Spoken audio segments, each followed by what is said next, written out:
Comando município Dili se aloca membro Sira, onde halo segurança Baltar Santo e Tasitolu.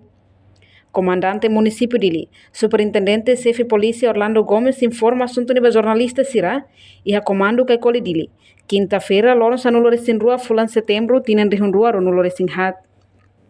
Portanto, comando na fatem aloca membro Sira, onde assegura altar santo Tasitolu. Além de ne, se halo controlo rutinha ba fatem refere, atuema la bela estraga ou destrui sa san Sira nebe iha.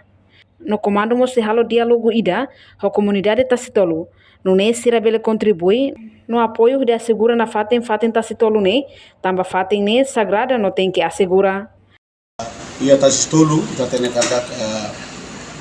equipamentos, pois fatem sagrado altar na ba, tamane maka comando municipal Dili na fatem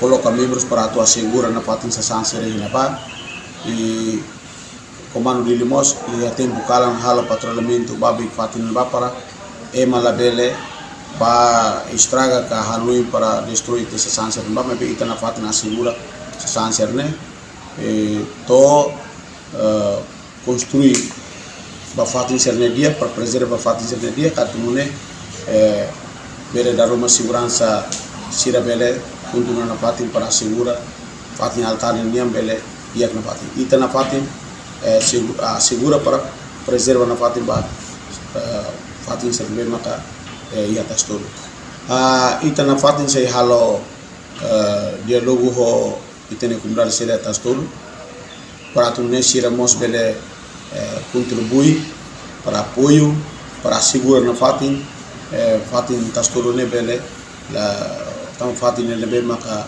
fatin sagrado e precisa tem que assegurar duni fatin nanti e comando si na fatin assegura fatin ne to bahira ia decisão agora ita monta festa molok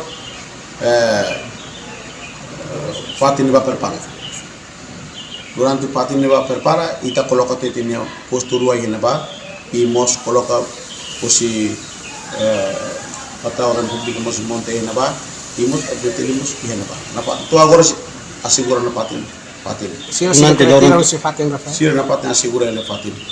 Reportagem Melania Conceição, Televisão Timor Post.